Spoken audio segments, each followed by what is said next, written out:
Okay, I'm calling to We're order good the, to go. good, thank you. I'm calling to order the Ad hoc Sustainability and Resilience Committee of the Common Council. It's January 11th, 6:03.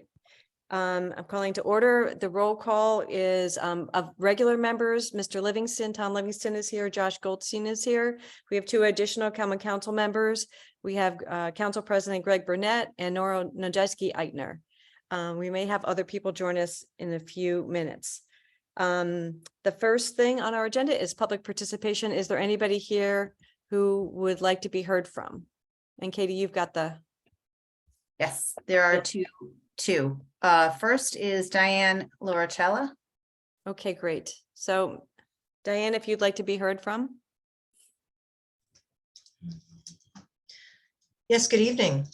Good evening. We can hear Chairman. you. Okay, great, thank you. For the record, many of you know, my name is Diane Loricella. I just first wanted to indicate that I guess the link is broken on the city calendar site. There's, when you click on the link for the agenda, it does not work. It's one of those like 404 notifications, but I did see an agenda earlier on the weekend. So I know that tonight the main topic seems to be stormwater authorities. And the reason I decided just to speak, I look forward to listening to Bill Lucy and your discussions. I'm so happy that Greg Burnett, our finance chair, and other council people are there. Stormwater authorities were something of a anomaly for our city in previous years, previous administrations. As many of you probably know by now, the history is that when Chris Perrone was in the state rep, we were one of the groups that were part of the potential to in a pilot project, and for reasons that I'm still not quite sure, the city missed its chance for the most part. So this was over a decade ago, and it's sad because I do think stormwater authorities, as we'll probably hear tonight, have great potential, not only for financing the upgrade of our infrastructure, but also for chances of making sure all of the folks that participate through their real estate flowing into the city's infrastructure.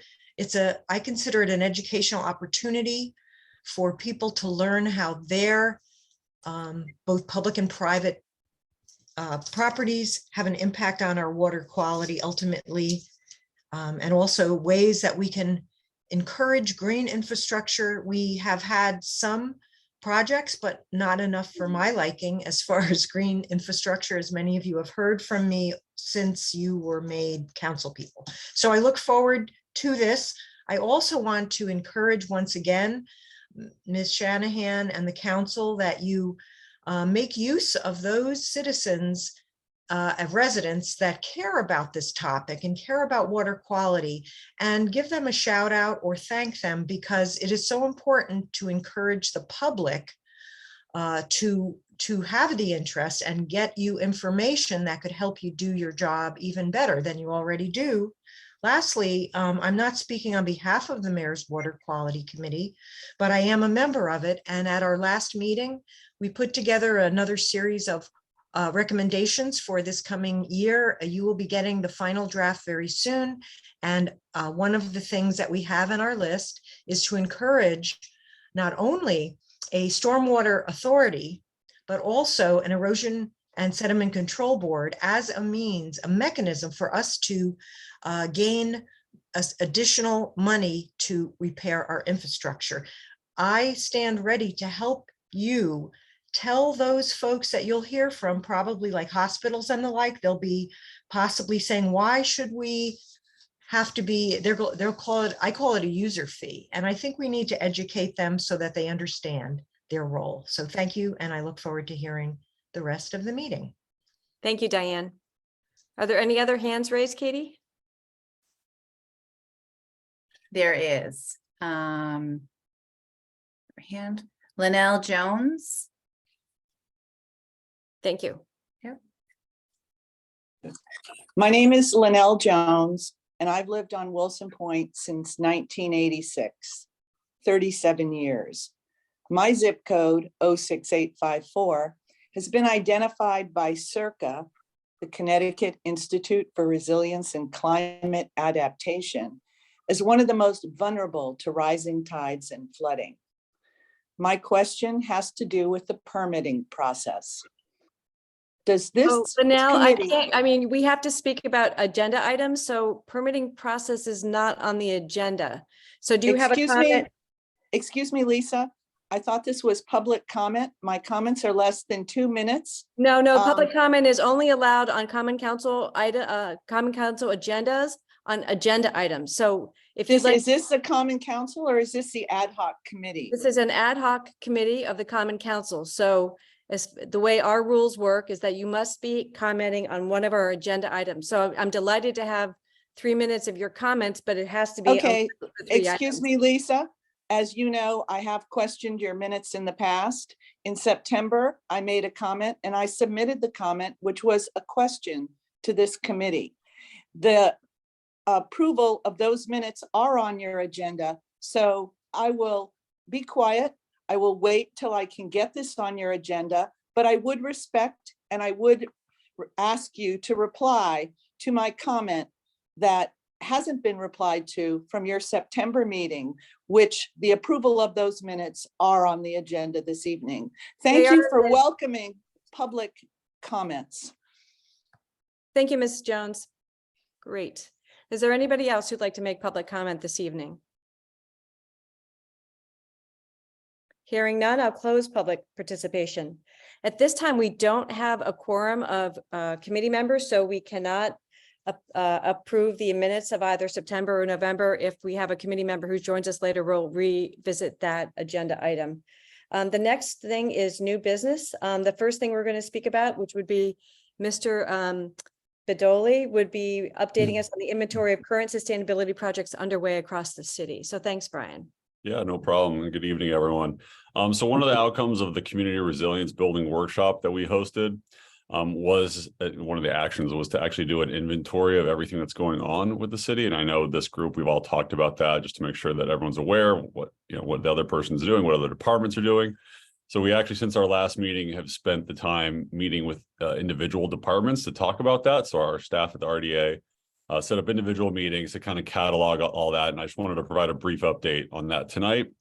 I have put together just a slide here, if you could all see. We went sort of department by department, as I mentioned, to determine just quite literally, what are you doing, who's doing it, and how will it overall benefit the program that we're trying to pull together through this committee. This will kind of feed into the climate action plan that we're going to talk about as the next item as well.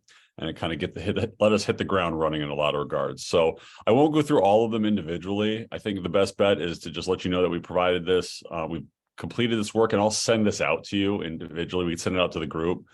So you could take a look at what everyone has going on. But we talked with the Maritime and various resilience associations throughout town. Definitely went through DPW, looking at all the great work they're doing. TMP, Planning and Zoning, Parks and Rec, and the First Taxing District. So I think I'm happy to entertain any questions you may have on these specific items, but it just shows there's a lot of good work going on, and that we're trying to become as well aware as we can of what's going on as we go into the climate action planning effort. Can you send that to us, Brian? Yep, I will send it. That would be great. Yeah, and Katie, if you don't mind distributing this to the group, I'll forward it over to you. That'd be greatly appreciated. Thank you. Yeah, no problem. Any special highlights that you'd like us to really focus in on about things that you're particularly excited about, Brian? Yeah, let me take a look at this. Yeah, so I think obviously the circus stuff is very exciting, and there's some meetings upcoming, I believe tomorrow night even, that we're benefiting from a lot of the state's work for resiliency, particularly in SONO. So we're going to want to be paying special attention to that as we go into our climate action planning work. And I'll talk a little bit about that in the next item. I think a lot of the Complete Streets projects that TMP is doing is very exciting stuff, because there's a lot of opportunity to leverage transportation funds for resilience. So for instance, with the $6 million grant the RDA was able to secure around the South Norwalk train station, we're really going to be looking at ways to increase green infrastructure as part of that, making sure we're accommodating different modes of transportation that are obviously more environmentally friendly. So I think making sure that we're integrated our development projects on that front, and seeing that TMP is also thinking in that same way is very encouraging. I think there's a lot of good work, at the Maritime Aquarium and other resilience associations that we talked about from an educational and outreach perspective. So one of the things I'm going to talk about when we talk about the climate action plan is obviously, we have the community resilience building report that we did, the summary of findings. And one of the biggest things is we want to look internally in terms of how we're structured to make sure that each department is sort of enacting these principles and enacting projects that'll help advance resilience and sustainability. But at the same time, we want to have an external facing component. And I think leveraging some of these projects, for instance, in the Maritime Aquarium's doing, and also various resilience associations, working with high schools, getting behind different other projects that we can help, educate people interested in this, I think is definitely noteworthy. Good. I'm just going to mention that Norwalk was the lucky recipient of 3 NIFWIF grants this past cycle. The Maritime Aquarium got one about the living shoreline that you noticed. Alexis Cherichetti got one for the city to also do some flooding planning for the whole city. And the Norwalk Land Trust got one to work on a bird sanctuary for Horde Island. And I know that those 3 organizations, as I sit on the board of Norwalk Land Trust, are coming together to put together ways to share that grant money together to come up with some projects that we can, maybe some efficiencies. If we're buying seagrasses, let's buy 3 pallets together and split them at a lower cost than 2, and things like that. Sharing research about best practices, et cetera. So it's really exciting what's happening to Norwalk right now, and these synergies are really helpful. So thank you, Brian. Oh, no problem. So now you want to tell us about the RFP, right?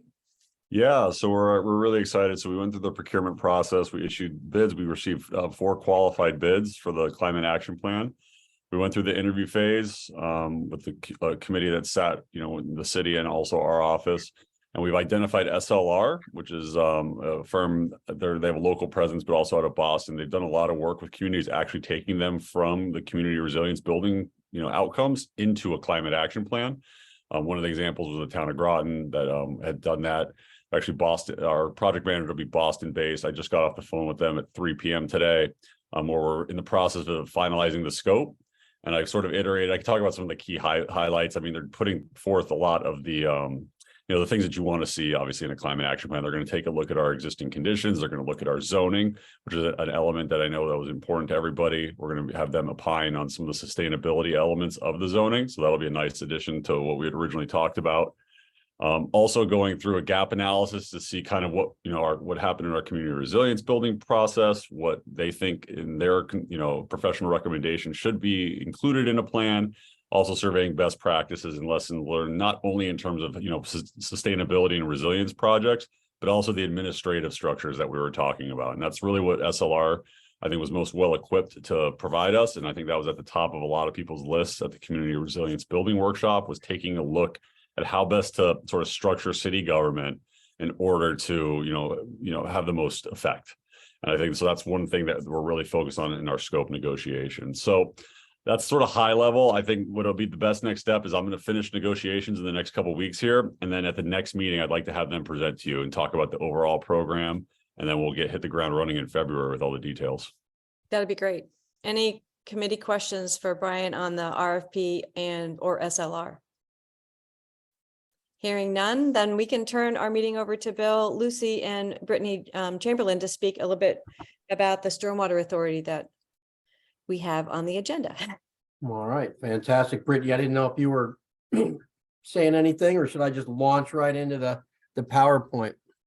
Yeah, I'd say for purposes of time, go for it. All right. Thank you. Okay. Can everybody see that? Okay, I'm going to try and keep this around 20 minutes or so. So my name is Bill Lucy, and I'm what's known as the Long Island Soundkeeper. I work for Save the Sound. And some of you probably remember Terry Backer. He had an office over at Norm Bloom's shop, called it the War Room. He hunted down a lot of pollution out of Cops Island oysters over there over the years, and also started the Waterkeeper Alliance, one of the founding members. And we have 354, I think, water keepers now in 44 different countries. So the whole thing's gone international, and I sit on the council. and the keeper's based out of Manhattan, but we do a lot of international work also. But the goal is to focus on our backyards. And so that's why I'm absorbed in a regional organization, Save the Sound, which works in New York and Connecticut. And basically, we are looking to create a productive, healthy ecosystem for all of us to live here. And there's a lot of components to that. You can see our mission statement down here, but this gives you sort of an idea of the scope of work where we work. So we work sound wide. Technically, the watershed, the Long Island Sound, starts in Canada. I do have waterkeeper partners up like Lake Champlain, but we typically stop right around Springfield. We will cross the border to fight sewage battles with the town of Springfield, with the EPA and permitting, because it comes down and pollutes our water. So, which is kind of a good segue into what we're talking about tonight. But we do a lot of habitat restoration work, a lot of water monitoring, a lot of land preservation, climate advocacy, that sort of thing. But what I'm here to talk about tonight is good old-fashioned stormwater. This is a graphic, and Brittany put these slides together for me to try and customize them a little bit to Norwalk. So what we've all been noticing are these deluges that are happening. These giant, I had an 8-inch rain event outside of my house a couple years ago, it took out my whole road. So just with the really warm ocean, we're getting more tropical like rainfalls. And so we're getting a lot more flood style runoff. But MS4 permits, which is the municipal stormwater permit, deals with only water quality. So I'm going to start there before we get into the concept of flooding. And what comes off is pet waste, fertilizer from your yard, oil drippings, that type of stuff. If you remember driver's ed, what's the rule after it starts to rain? Slow down, be careful, because the road's really slippery right when it begins to rain.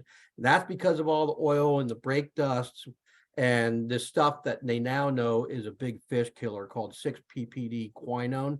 And it's something they discovered 2 years ago out in the Northwest, where perfectly healthy coho salmon were dying in these urbanized environments. They couldn't figure it out. They tested over 2,000 chemicals. And what it is, it's the elastic component of all tires that makes them grip the road better and longevity. It gives them better longevity. It's a fish killer. So every time we're driving down the road, we're laying down, it's called tire ablation. So we've got this toxic stew when it rains, and it all goes into our drainage and then out into Long Island Sound, and it has a lot of impacts. So one way to deal with this is just a stormwater authority, because you need money in order to deal with pollution. You need to have these resources in order to mitigate for the damage. And this is a concept that's been growing in popularity. When I first gave this talk, 2018, I think it was, there was 1,700 stormwater authorities. The university, I should say, Western Kentucky, has kind of become the nation leader in tracking these. The 2021 count was 2,100, but they went in and were looking at a lot of small municipalities, and they figure they're probably close to 3,000 now. So this concept is no longer new. They're in all 48 states except for Alaska and Hawaii, because all the municipalities are seeing these huge challenges with water pollution and localized flooding. And so zooming into Norwalk, this is the problem. It's impervious cover. So if you look at the gray here, 0 to 11%, that's strategically cut off at 11%, because the science says at 12%, you start having water impairments. If you have 12% of your watershed under concrete or asphalt, you're going to start seeing poor water quality. And the more impervious cover you have, the worse water quality you get. So if you look at this 76 to 100%, that's downtown. That's like right around the harbor. That's the heart of Norwalk. That's what's contributing to the poor grade in the inner harbor. So I work out of Bridgeport, so my main boat is in Black Rock Harbor, which also gets a D. Now, these are our water quality parameters. I believe our water quality director is going to be presenting at the mayor's water quality council soon. And that's a similar, it doesn't flush, so there's some geography there that causes the problem, but there's also the biggest sewage treatment plant lets go into there, as well as a number of what are called combined sewer overflows. Now, Norwalk has a few combined sewer overflows. It has this high density area. You also have a fairly wealthy up watershed area, and a lot of those folks use fertilizer. And so that fertilizer is also coming from Reading and Wilton and Ridgefield, getting into the Norwalk River and coming down into your harbor and compromising your water quality. So it's all connected. But I will say that the sewage treatment plant did wall off a giant CSO that had gone unnoticed for probably since the 20s. And the last time we did this work, it was an F. Now it's a D.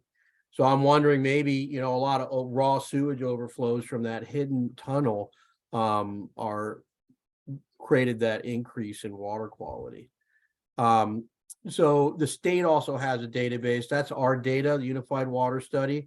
What's called the 303D list are all the stream segments, thousands of them within the state that are impaired, either for aquatic life or fishing or recreation. This is the recreation map. So in yellow, you can see not supporting.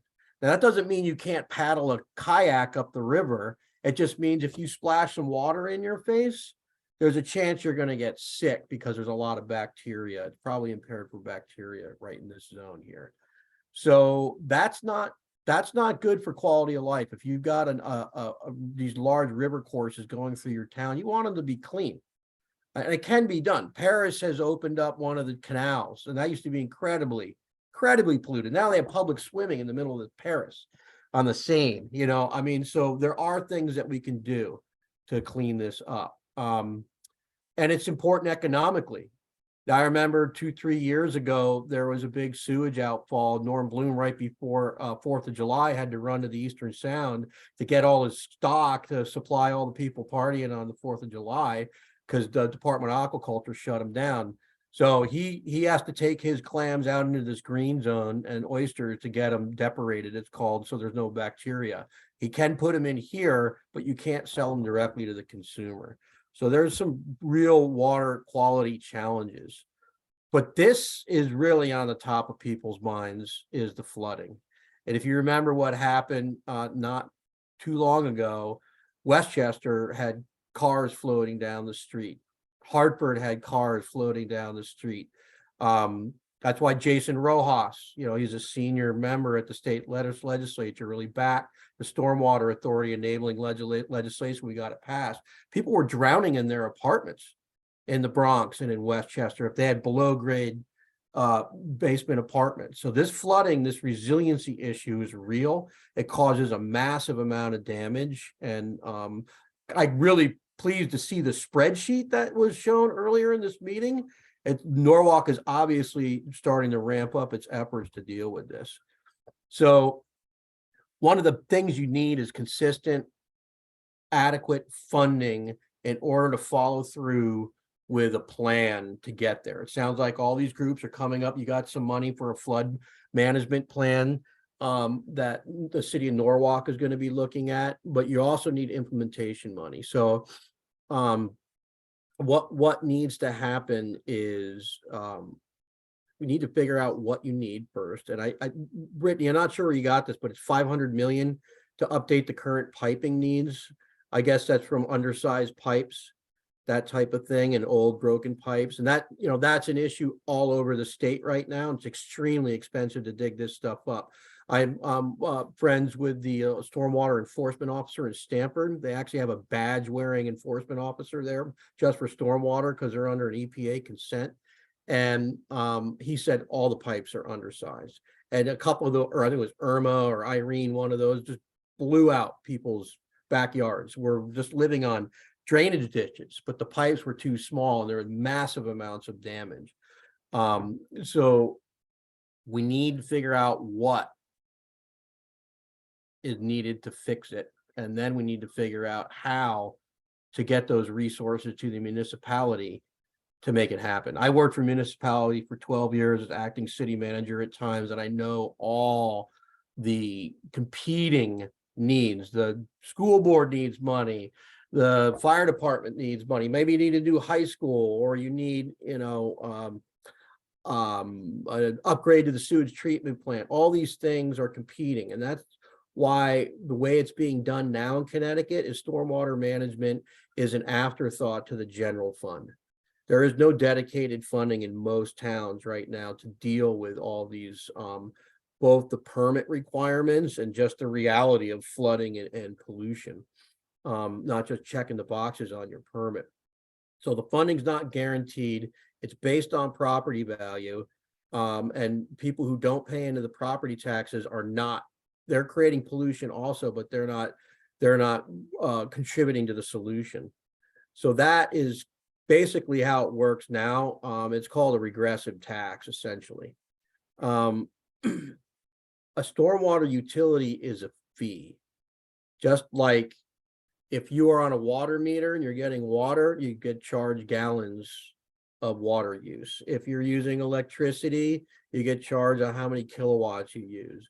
If you get charged a stormwater fee, it's how many gallons you're dumping into the municipal system that needs to be upgraded, looks like potentially to the tune of $500 million. So if you're not paying into that, but you're using it, that creates an imbalance in the sheet for the town. The budget doesn't work. So this is a slide that shows different types. One is equivalency unit. So 1,000 square feet of residential gets assigned a fee. There's the fixed fee, like the flat tax, doesn't really matter how much pollution you're putting in. We're just going to charge everybody the same if you're a landowner or if you're a business. And then there's the REF, which is they get really into calculating exactly how many gallons are coming off of slope and aspect. And, that's just way too much administrative cost to a municipality. It makes it too complex. And the one thing about the fee is that how much money you're going to generate every year. What that does for a municipality is it opens up things like BRIC, which is a program at FEMA. And Chris Murphy is now, I guess at the Senate level, he's a chair of the Department of Homeland Security, the FEMA portion of that, and he was able to raise from 2% to 6% of the FEMA budget to prevention. And so what it doesn't sound like a lot, but when you're talking a budget that size, it's hundreds of millions of dollars. So instead of going in after the damage has been done and handing out hot coffee and rescuing people, let's prepare our cities for these deluges before that happens. So when the storm comes, it goes underneath like a bullfighter. You let the bull go by, and then when the bull's gone, you're fine, back to normal. You don't need all these taxpayer dollars to bail out because you had poor planning. So if you have a regular regular funding coming in, you can get 5-year grants from some of these FEMA sources. So if you want to do a big capital project and pick an area, say you're redeveloping, and make sure it's green and resilient, and it's going to take time, it kind of releases you from some of the other grant restrictions and other sources. And so here's an example of how it works. So the first circle is that's property tax. Whoever's paying property tax meets the MS4 requirements, however much money that's going to take. In this situation, the apartments, people living in apartments, apartment owners are paying 17.9% of the cost of stormwater management in the town. If you do it by impervious area, how much pollution you're actually generating, it actually goes down for apartments because they're a more efficient way for people to live. It's a smaller footprint, less impervious cover. On the other hand, look at commercial. They're 23.7% in the property tax, but they have huge parking lots and they're not assessed at a very high level.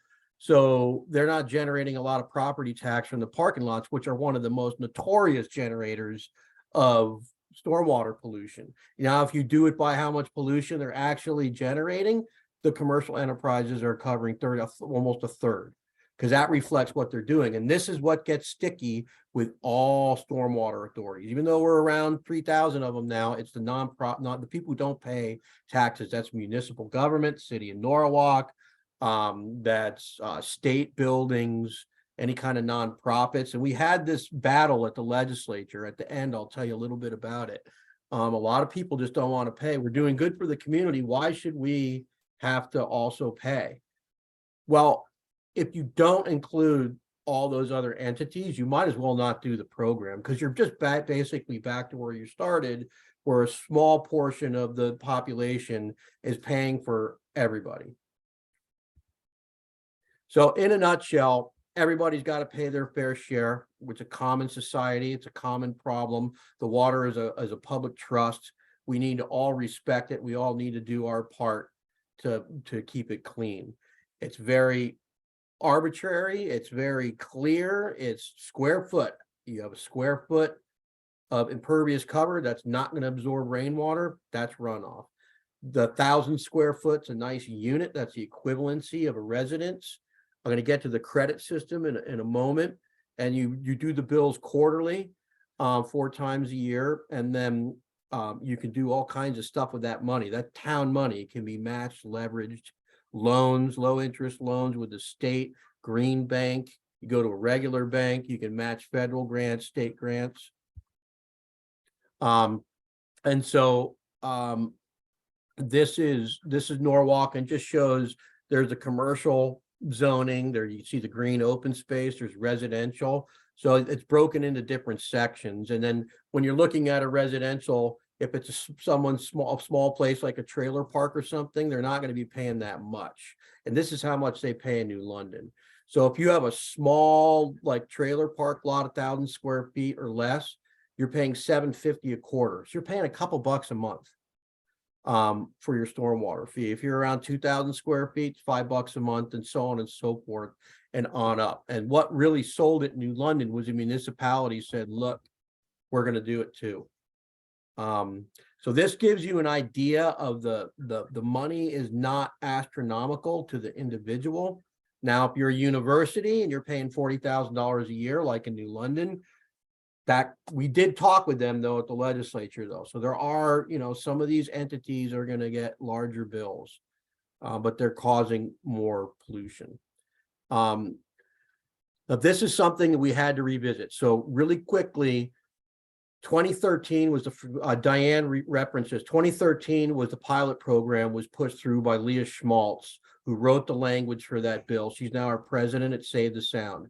There was 4 towns that were allowed to do stormwater authorities. Only New London actually chose to follow through. New Haven, Norwalk, and Norwich, I think might have been the other one, didn't do it. And someone had to step off the plank first. What we did the following years, I worked very closely with Joe Gresco and with Connecticut Conference of Municipalities, one of their main senior lobbyists there, because they understand the challenges in municipalities to meet things like MS4 requirements, and they need revenues to do that. So I worked very closely with CCM. We lost the first year. The second year, we got it through in the governor's climate bill. So it was included inside of that. It was fantastic, but it was a battle. We made it to the speaker. We made a commitment, or Jason Rojas, who's a representative out of Hartford, that we would revisit the credit system and make it clear in the bill. This is something you're going to have to sell to everybody. If you're responsible and you catch all the runoff from your house, you got rain barrels and a little rain garden and a bioswale, and you redirect the flow off of your driveway, you need to get a credit. If you're a university and you capture all your stormwater and have your students design everything and you're not dumping it all out, you're catching it all, you need to get a credit. And talking to DEEP, nationwide, the rule of thumb is about 50%, because everyone's still using the roadways, and the roadways are massive generators of stormwater. But if you go through that, you should at least get your bill cut in half. Now, that's the rule of thumb. The towns can do whatever they want. They can customize these. And then just like with nonprofits and property tax, you can still, if you want to customize it where there's some reduced fees for some of these other entities because of disability or whatever, that again, there's only guidelines in the statute. The towns can come up with what they think will work for that town. Though the credits are now enshrined, and we made sure to get that language right last year. That was quite a show. So I'm just about at the end. So it's a 5-step process. Sounds like you already have a lot of this done. What needs you need? You're going to get the flooding map, hopefully. And you're going to see where those issues are going to be and maybe what the solutions to them are and how much those solutions are going to cost. You need to have a task force or the board that's going to deal with this. Could be this board. And the way it was written in the climate law, it could be anything. We added resiliency to the flood and erosion control boards. So it could be that. It could be a standalone thing. It's up to the town. Then you got to figure out your fee structure, how you want to do it. And then you've got to do it. And then, and finally, you have to constantly highlight what you're doing with the money, open books, open transparency with the community. Just like in New London, one of the first things they did, every time there was a big rainstorm and a high tide, downtown businesses flooded like clockwork. People were losing their minds. They bought a giant pump and now they don't have that problem. And it's not a green solution. It's nothing that maybe Save the Sound would be trumpeting, but if you're a business owner that's flooding 4 times a year and now you're paying this small fee and the city's actually built this thing so you're not flooding anymore and dealing with mildew and all that and lost revenue and lost inventory, fantastic. That's why it's sold in New London. So to wrap up, how can we help? I've been really, as I mentioned before, Save the Sound has been instrumental in getting this enabling legislation statewide. Any town can do it now. And if there's any tweaks or challenges to this stuff in the future, I do a lot of work in Hartford, and I'm there to make sure the towns will be able to retain this right. These are home rule towns in Connecticut, but they're kind of handcuffed. Compared to Alaska, where I was, we could tax cruise ships, we could do whatever we wanted up there. It was the Wild West, right? And then this really has to be a council proposal. It's got to come from you. We could help with any communications, giving talks like this, connecting you with other people. I know you guys already, some of you went up to talk to Joe up in New London. He's just the master. That's because he set one up and he did it brand new in Connecticut. Fantastic. I use him as a resource all the time. Any press stuff you could have help with. And then, of course, you're all familiar with our water quality data work that we do. So as things get better, we'll be monitoring that. And so that's a whole nother story as these things get implemented and they start to work and the water quality starts to improve, we can help tell that story. And I think one last parable I'll share is that I first saw this in action outside of Portland, Maine, and all the water keepers in the North Atlantic went up for a regional meeting. We do it every couple of years. And we toured an industrial park that had welders and manufacturers and big box stores. It was a lot of concrete, a lot of roof area. And there was a stream running through the middle of it. And it was very imperative. You could not support brook trout there. It was too polluted. And so what the group of landowners did is they formed their own stormwater authority because 4 towns met there. It overlapped. It was sort of an economic zone. And so they couldn't really do it through a municipality. And they connected with the Natural Resource Conservation Service, which is a branch of the United States Department of Agriculture. They had an engineer. So they got a project manager in the form of federal assistance. And that person helped them put together a whole stormwater plan. They figured out a fee schedule where they were paying like $3.50 a square foot. It was a lot of money. Most places would never pass anything like this, but these were all private business owners. And they said, let's put all the money up front. They did almost 100 different best management practices, riparian buffer zones, bioswales, trash catchers, all this incredible cisterns stuff. The water quality in the stream went up to where it was able to support brook trout. And then they dropped all their fees down to the bare minimum, which was you got to pay someone to clean the trash out of the trash catchers so it doesn't end up in the ocean. You got to have someone, tend to the rain gardens and make sure the plants are healthy and that type of stuff. And so they just basically dropped it down to maintenance levels.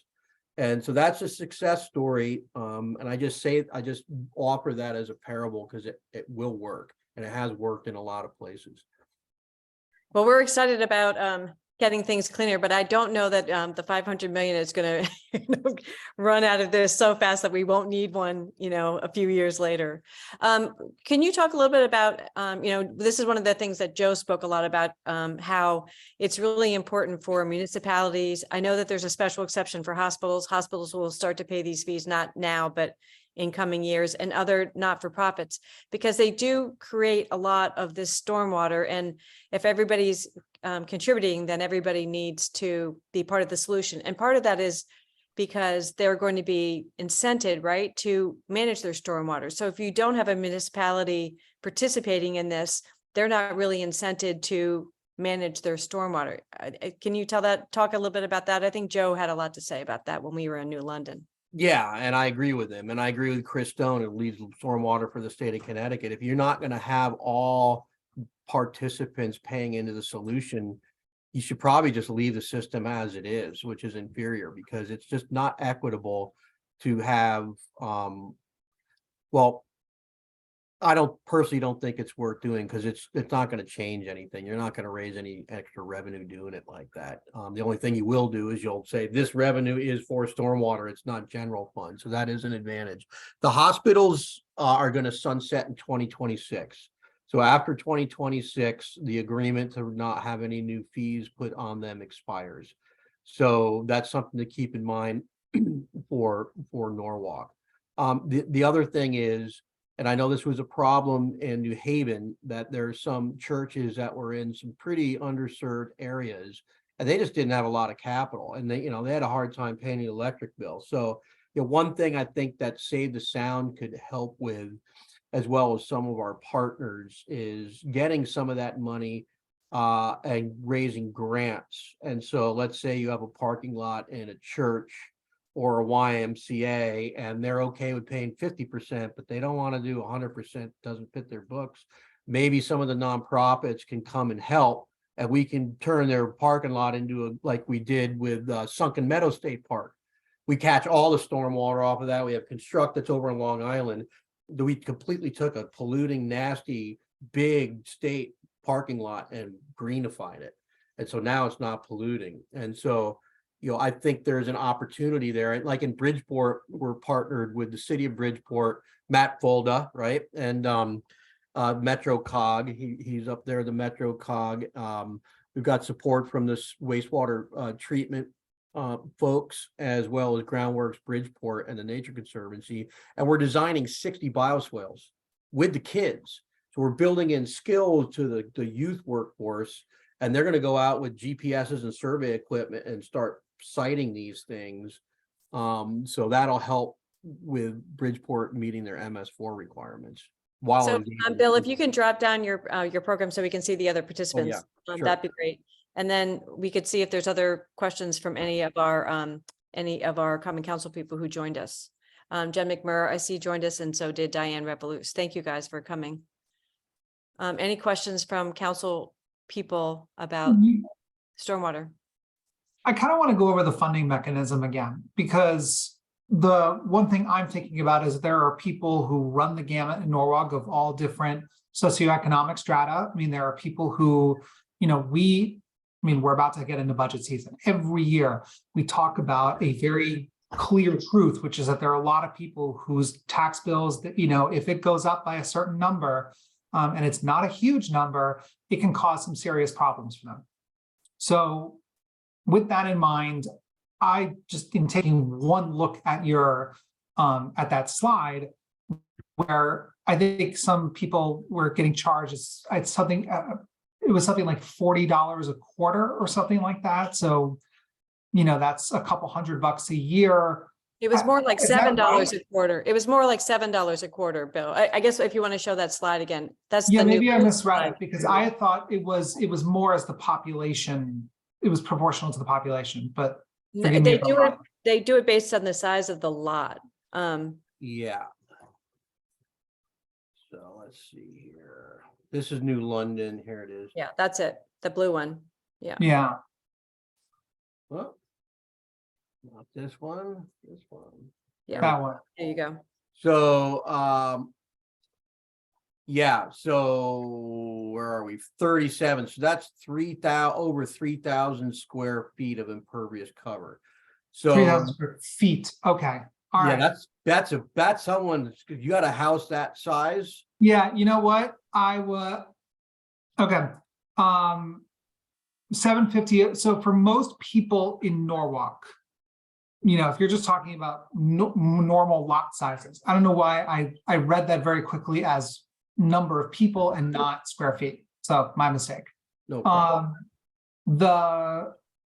What can people who live, I mean, you're talking your, typical sort of, a one family home or something like that. What can they expect? Like what could be their expected tax burden? Well, it's not a tax, right? It's a fee to use the municipal system. Yeah, I mean, It's a yeah. big. No, difference. it's really important, Josh, because really. I understand the legal yeah, distinction, but I'm it's- wondering, I think people will perceive it as a tax. You're not wrong. Yeah, I'm just, It's a some people- utility. It's like your Yes. electric bill.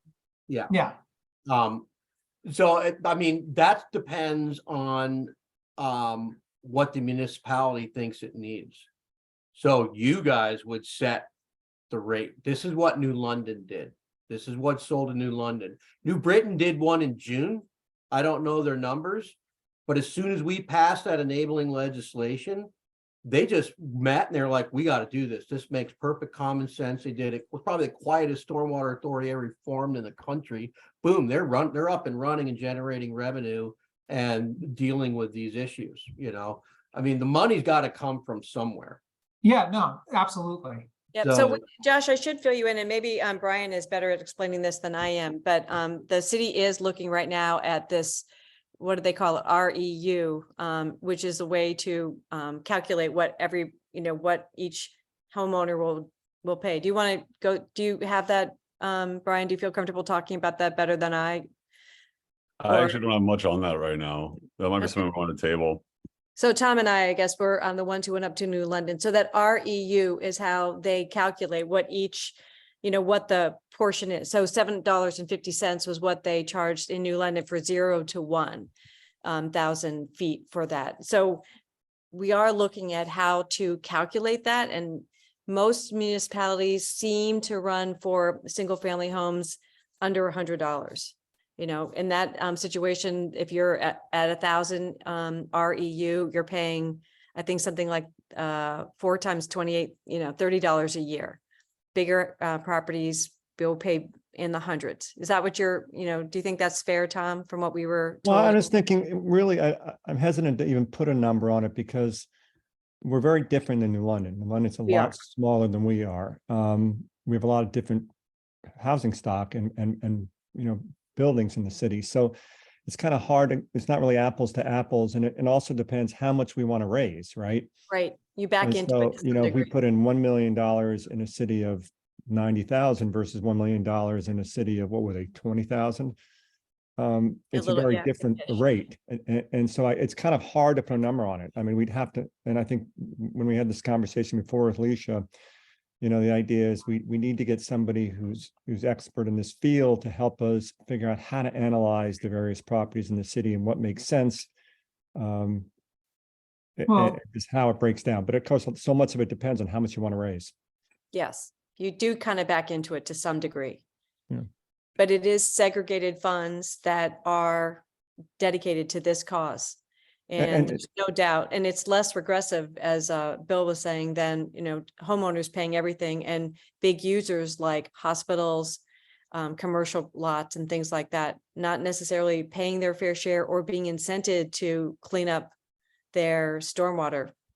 Yeah, Retention. and that's a big part of it. The other part is, and it's not, obviously not a one-to-one, is, the residents would pay this fee, but they, in theory, would have a slightly less on the tax side because you wouldn't be raising tax dollars to do the same stuff. It's not a one-for-one, of Yes. course, but it's there would be a slight offset for that. I mean, it's a real problem for Norwalk. We know from that $500 million number, I don't know how we're going to raise that money otherwise. Yeah, you use New London's numbers, and this is just back of the envelope. It's not even remotely accurate, but just using them per capita, The whole state, all the MS4 communities that have to comply with stormwater because they have enough impervious cover that's impairing the water, it would raise something like $385 million a year. So in 3 years, you'd be throwing $1 billion of stormwater management at this pollution solution if everybody was playing ball, which isn't going to happen, obviously. But that is really kind of the level we need to start thinking of when, I mean, we're getting the sea level rise, we're getting the damage, and the inland flooding is an issue too. And it's like, Well, Bill, I appreciate your comment, but I don't want to scare people with that number because we don't actually have the capability to use that much Right. money right now. So, understood. I'm just saying that, you know, if as part of an incremental process, if the society went with this concept in total, you could solve the problems fairly quickly, in my opinion. It's not going to happen, but yeah. And again, it's up to you what you want to charge. Some places, I think it was Dover, and there's a bunch of these scenarios you can look up on the web. They wanted 3.5 million. So they broke it up that way. The good thing is that the city or the state has already done the impervious cover mapping through LiDAR for everybody. So that component, that cost is already completed and it's updated. So you can go in and have a GIS analyst figure out how much that's where they came up with the pie chart. Then you throw the property lines on it and you can say this property has X impervious cover. And you can rate it that way. But yeah, Norwalk's big. You might want to be looking at a consultant. New London is smaller. And Yeah. two guys did it, and they did it in-house for like $13,000. They analyzed the whole thing on their own. Yep. Are there other questions? I know that people have a meeting, another meeting at 7, so I wanted to make sure other people, if they had a quick question. This is just, Stormwater Authority 101. We kind of want people know, that these things exist, that they're supported by the state, they're being encouraged by the state. These are the general parameters. It's a user fee, not a tax. That's how we talk about it. Because it really is a user fee, because everybody in the city would be assessed for that. So if there's other questions, we're going to definitely be revisiting this. I think Park and the Public Works Committee is hoping to have a presentation perhaps from the New London gentleman later in the spring. So we're going to be talking a lot about this just to get general level of education and understanding about these out there for everybody. So thank you, Save the Sound. We really Absolutely. appreciate you guys coming out and helping us. We also appreciate your support in educating the public, and for sure we'll be having you come to other Norwalk forums to talk about this so that our citizenry can really understand what we're considering. Yeah, and I want to thank Norwalk for inviting us and coming to this conclusion on your own. That's really how it's going to work, is a community-led effort, not some nonprofit from outside of town coming in. We can share some information, but so can NEMO, so can New London. There's a number of groups that have this type of information, and we'll support it in any way we can. And yeah, I'm really grateful this community is looking at it right now. It's fantastic. Great. Well, thank you. I think we still don't have a quorum, so we can't pass the minutes, but thank you everybody for coming. Thank you to the extra Common Council members who joined us tonight to learn more about it. We really appreciate you guys giving us your time. So thanks, everyone. A motion to adjourn. How about Josh? did we actually ever have, we never really, we don't have a quorum, so. We don't have a quorum, so we can't even pass that. I'm still going to adjourn. Okay. All right. Thanks, everybody. All Good right. night. Night. Good night.